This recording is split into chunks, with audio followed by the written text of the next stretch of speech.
Tell me how soon this deal will be done and the Royals will be playing in Las Vegas. Let's go. You mean Henderson? See, that's one of the things that everybody in Kansas City are very excited about is the fact that it is local ownership that's going to be buying the team.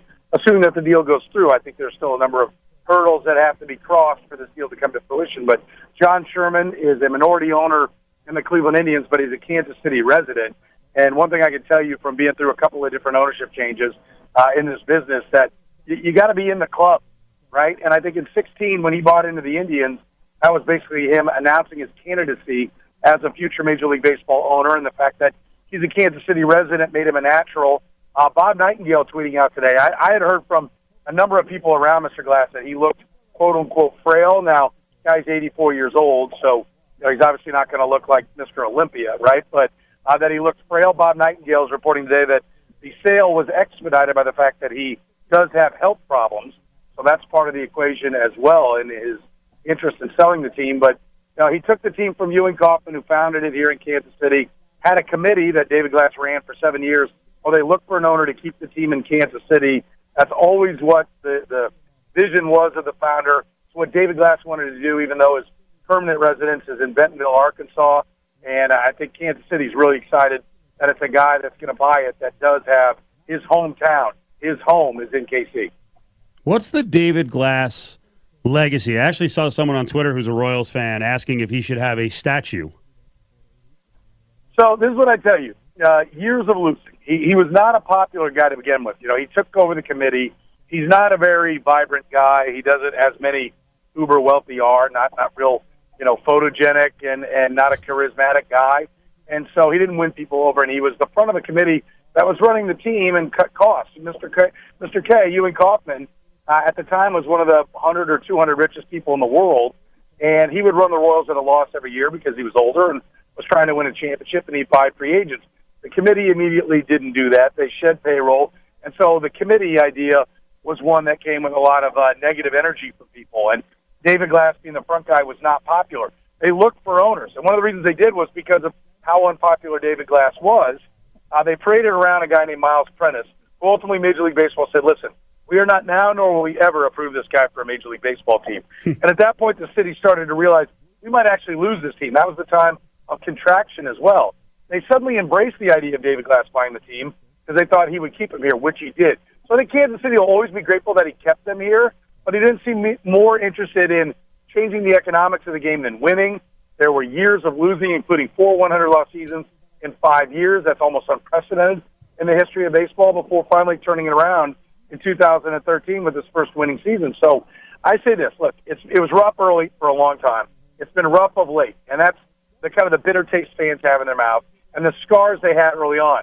But he hung just as many pennants in the outfield as Ewing Kauffman did, and just as many World Series, and that needs to be respected. So he's a guy that, based upon who has statues, Mr. K and his wife, out front, they have him. Well, he won just as many championships, so he would deserve it on that. Based upon his total number of winning seasons, you would say he was far from an exemplary owner. So there's a big contrast to what his legacy will be. Yeah, I'm so glad you went back in the history books to the early 90s, because I was talking about this story when we saw the Royals were up for sale. There was a time when the Royals would go out and beat people in free agency. Now, the money wasn't $30 million a year, but 1992, they beat out other teams. The Royals did, to get David Cohn on a 3-year deal for $18 million. They were players. They had, you're a Kansas City guy. This is a franchise that had an incredibly proud winning tradition for much of the period from, basically the mid-'70s into the early 90s. Yeah, they had Brett Saberhagen, a guy who had won a couple of Cy Youngs. They went out and signed, it ended up being a disaster, but they signed Mark Davis, who was the reigning NL Cy Young when they got him to close. Now, he was terrible with the Royals, but they signed Storm Davis, who was one of the A's top 3 starting pitchers, made a big move right there at the end of his life, and coming down the stretch of his life. And then later, the story of signing David Cohn is legendary, because David Cohn, who was a Kansas City guy, by the way, the Royals came up with the Royals organization. They traded him away to the Mets in a deal that was a disaster. And when he came up for free agency, Mr. K said, called him personally and said, look, I'm going to right this wrong. We made a mistake in trading you. I want to bring you to Kansas City. And David Cohn said, I'll listen, but I just want you to know I'm not really that interested in leaving New York. I really like New York. It's now my home. He said, well, come to Kansas City. Let me talk to you. And he met him, brought him up to a suite there in Kansas City, and he, ceremonially brought David Cohn in, turned around and locked the door and put the latch on the door and said, and you're not leaving until we have a deal. And they laughed, and he ended up giving him a 3-year, $18 million deal, and at $6 million per year made him the highest paid pitcher in baseball, I think by a full $1 million. So 20% over any other deal that was out there in baseball. He went over the highest paid pitcher, and that's what he was willing to do to try to bring a winner to Kansas City. And that's what David Glass had to be compared to. I mean, if you're familiar with Miriam Merrill Dow, well, the Miriam is Miriam Labs, and that's the company that Ewing Kauffman started. So he genuinely was, he was a billionaire when people didn't know what that meant. And so he had that kind of money. David Glass was said to be worth about $300 million when he bought the Royals for $96 million and had to convert Walmart stock. I've always pointed out to people, they go, oh, he's a Walton. I said, no, he worked for the Waltons. Now, you got all these owners that are guys that, have uber wealth. He was the guy that worked for him. He was the top lieutenant and just built his net worth up to enough to where he could buy the ball club at $96 million. But it was a stretch, and it's also part of the reason why they're selling the team now. I don't know how much beyond the Royals, a little over $1 billion in value, he actually has, maybe 3 or 4 or 500 million. But the 3 children are going to inherit a $900 million asset. It's gone from $100 million to reports are a little over $1 billion. So they're going to have to pay taxes on $900 million. They've got a $370 million tax bill. Whether they inherit the team or inherit the money from the team, and it'll be, they probably could put together 370, but it's going to suck up a lot of their revenue, and they're certainly going to be a very strapped franchise. And I think not only do they not want to be in that situation, baseball and the ownership group does not want anybody in that situation. And I think that's one of the reasons why this is going to take all the way up till November. I've been told they want the stadium plan for the next one, and the Royals lease doesn't end till 2031. They want to know that Sherman has ties with the government in Kansas City to be able to get funding done and make sure that they can get votes passed. And it's a little more complicated than just, do you have it in your bank account? They want to know that they're not going to have a new Oakland or Tampa on their hands as well. Soren Petro, WHB and Kansas City Royals, trying to work on being sold. You can hear how complicated the process is. Let's go back to John Sherman, who could be the guy who's a local, who's part owner of the Indians. Where's this cat, from in terms of money? What's his business and how legit? Is he a billionaire? Because, we hear about, obviously, Frank McCourt's the biggest disaster in the history of baseball, one of them. Right. There's been some bad ones, but, does the guy have real money? He does, and I've heard estimates of anywhere from, I heard somebody say $300 million. What I've seen written is more like 600. That was a couple of years ago, and I've seen one recently estimate him at about $1 billion. The one thing we do know is that it is definitely going to be a group that he's going to be the head of. How much he'll have, I don't know. The rule of thumb in baseball is the lead partner generally needs to have about 50% of the club. So we're assuming he's going to have to come up with $500 million. He made his money. He's somewhat of a self-made guy in the energy field. Natural gas, he started 2 different companies that had to do with natural gas, and then eventually merged them with other companies and stock and all the things that go along with that. So I would guesstimate that his net worth is somewhere around $1 billion. And he is retired. He doesn't do anything else. So, if he has to convert half of his net worth to buy the ball club, I don't think that'll be a problem for him. He can do that.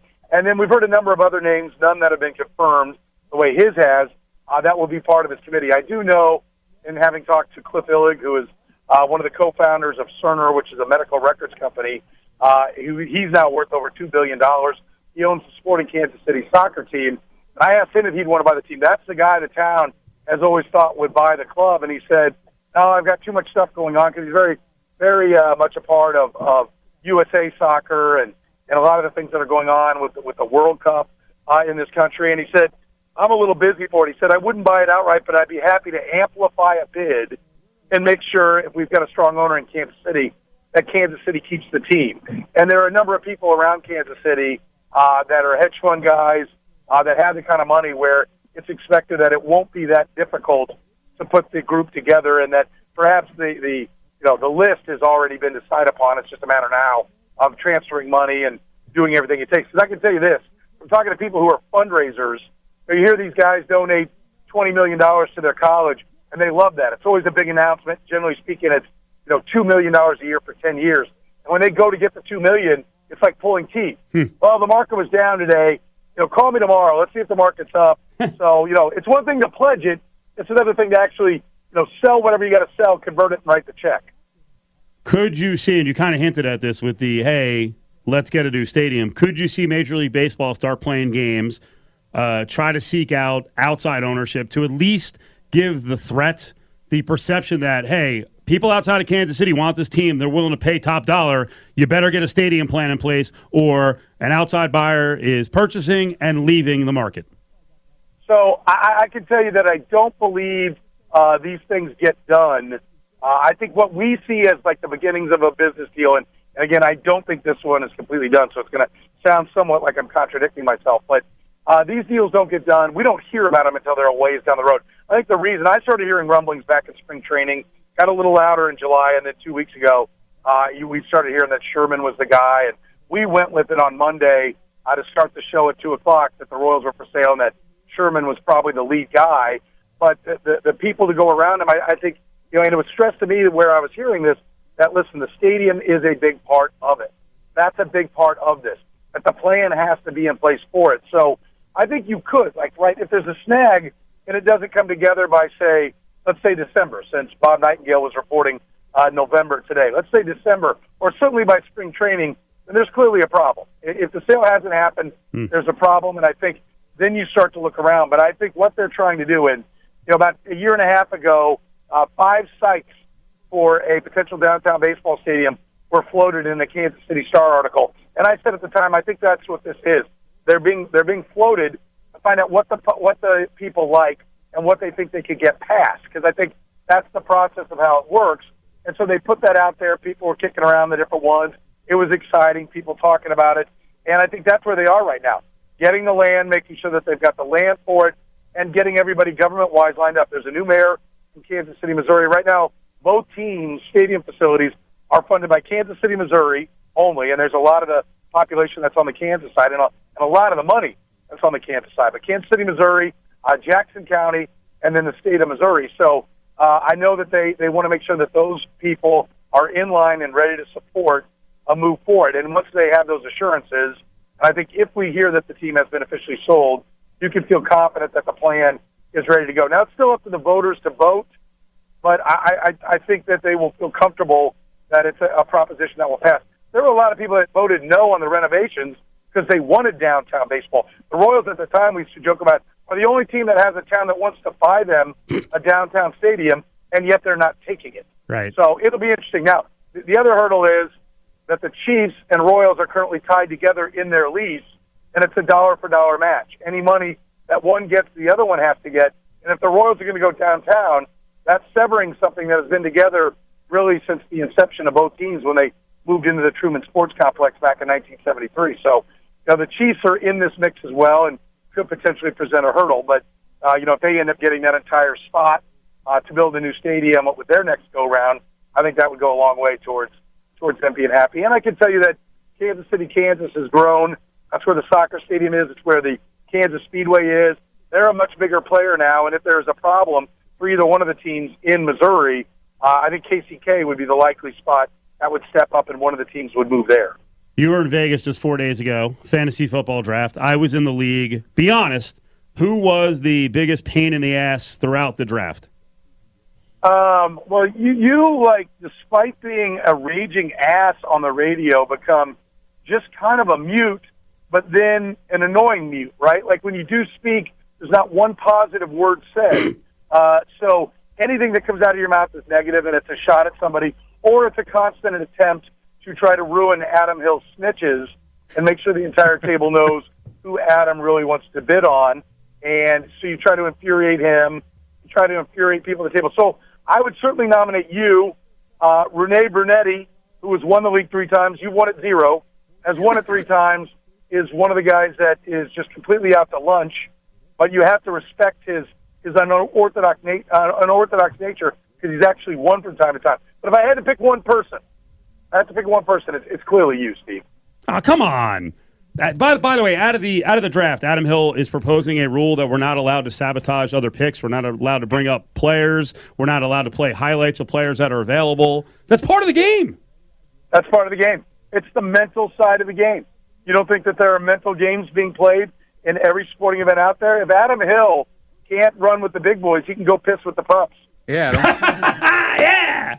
You got First of nothing all, to say? no, the problem is it's not me. It's the other people shouldn't be running with the big boys, and you're allowing them to do so by giving them information. When I lose out on a player and he says, "Oh, I'm glad I got Darius Guise," and he has no idea who the guy is, and I lost out on him because somebody told him to bid on him, that's ridiculous. No, that's the game, man. That's how it's played. You think Mark Davis is some genius, or do you think that sometimes he looks around and goes, "Oh, wait a minute, you guys are doing what in your town? Yeah, okay, I'm going to do that as well." That's the game, man. You got to step up, get on the playing field, and play. Right. But I'm fine with Mark Davis doing what's best for his team. What I'm saying is, if I am going against like the Chargers for somebody, and you're helping out the Chargers beat me as the Chiefs, that's ridiculous. I will disagree. I would say it's fantasy football, not real football. So You're the one that tried to make it into real football with Mark Davis. At no point have I said this till now, but now I'm going to do it. Which one of us is the 7-time champion and which one's never won? That's fine. That's the end of the conversation. We'll see you. That's the send-off. We'll see you, Petro. Why? If there's no help, I think that changes. We're out. See you, Petro. Always glad to do what I can do, brother.